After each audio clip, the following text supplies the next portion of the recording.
Hello, I'm Audrey Brown, and today in Focus on Africa, how serious is the war talk between Rwanda and Burundi? Crypto mining, it's happening in a remote part of Zambia, but what is it? They've got 120 computers whirring away 24/7, really noisy, really hot machines. And that is what the Bitcoin mining is. That's what it's doing, and it's earning about $5 a day per machine.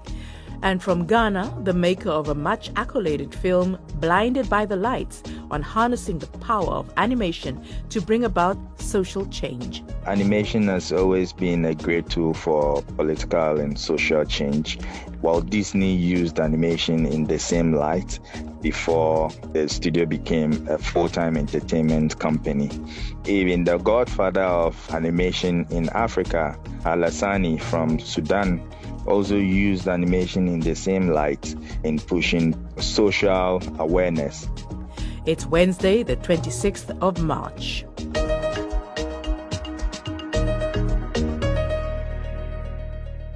First, we go to Burundi.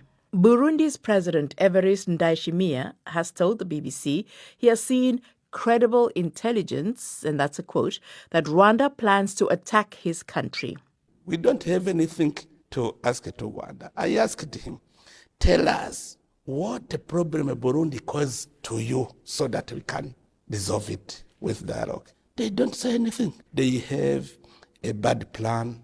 They wanted to do what they are doing in the DRC. So we know that he has a plan to attack Burundi. Burundi also is preparing himself that when they will attack us, we will attack them. Burundians will not accept to be killed as Congolese are being killed. President Ndayishimiye has also said that Rwanda had tried to launch a coup about a decade ago in Burundi, similar to, and I quote once again, what it's doing in the Democratic Republic of Congo now.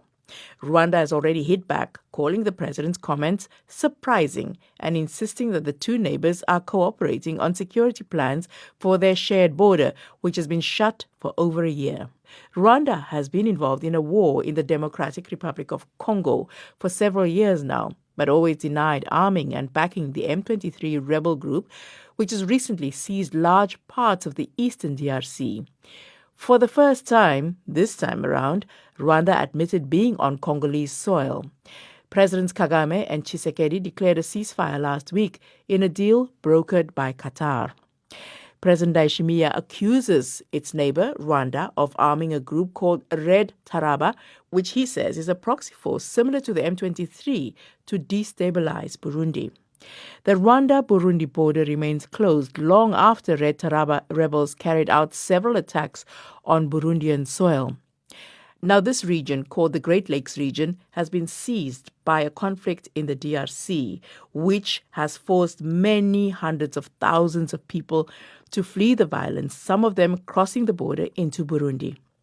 But how credible are the claims being made by President Ndayishimiye? Ezekiel Kamwaga has been covering the conflict in the Great Lakes region for almost 2 decades. It seems like growing tensions between Burundi and Rwanda. But before we get into that claim, just tell us, what was it like before the conflict, current wave of conflict in the eastern DRC? What was the relationship between Rwanda and Burundi like? The relationship between these two countries goes back maybe 200 years ago. There used to be the kingdom of Rwanda and Burundi. And then around the 1880s, after the infamous Berlin Conference, the Rwanda, Burundi, and some part of Tanzania, which was known as Tanganyika at the time, formed one country, which was known as German East Africa, under the Germans. And then after the First World War, that country was taken by Belgians. So for the last part, this country used to be one.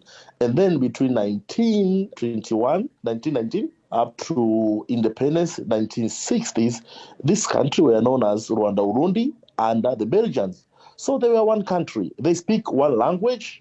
The major religion there is Christianity. And that's why when you look at the history, you'll find the role of the Catholic Church all the time. But I think the event during colonialism where the colonialists, the Germans, and especially the Belgians planted some divisions between these two major tribes, the Hutu and Tutsi, which I think for the last 60 years has created a lot of problems for this small countries. Let's talk about the divisions that were, that came to be during the colonial era between the Hutus and the Tutsis. Now, in Rwanda, Hutus were the majority, Tutsis were the minority. Is that the case in Burundi? Actually, in both countries, the Hutus are the majority.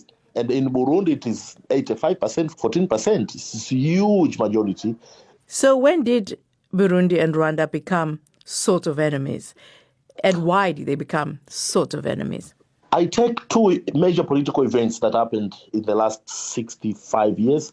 So the first one is what we call the Rwanda Revolution of 1959. Before the independence of Rwanda and Burundi, the elites that were ruling those two countries were the Tutsi elites. So the kings, both kings, Kigeli in Rwanda was the king, and Ntare in Burundi was the king during independence. And if you look into that history, you'll find that in both times, in 1959, the Hutu people organized to overthrow the power of the king, which means the Hutu fought against the power of the Tutsi. And then they won the war, but it was under huge cost for the Tutsis. A lot of Tutsis were killed, and they ran into Rwanda because Rwanda seemed safe to them. The leaders of these two countries are from that generation of people who were either raised in the refugees camp or their parents really saw what happened in 1959. And then, most recent problem was the problem of 2015, Audrey. What happened was there was an element of people wanted to oust President Pierre Nkurunziza.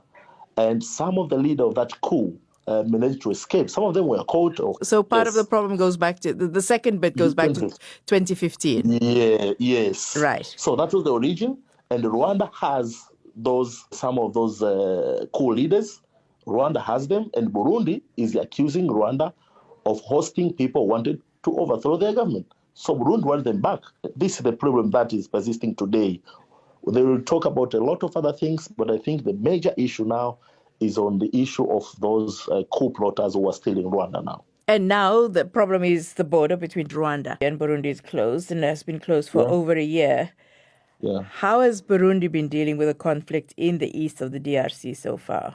Burundi have been managing, but 3 or 4 weeks ago, there were issues from the United Nations saying that now the number of refugees crossing from DRC to Burundi is so huge, and there is fear that they cannot really take care of them. Have they in any way tried to intervene? Is there space for them to intervene at all? Burundi was the first government to commit to help the government of DRC when the M23 started. And Burundi are having the army there trying to protect the people of Burundi, of DRC.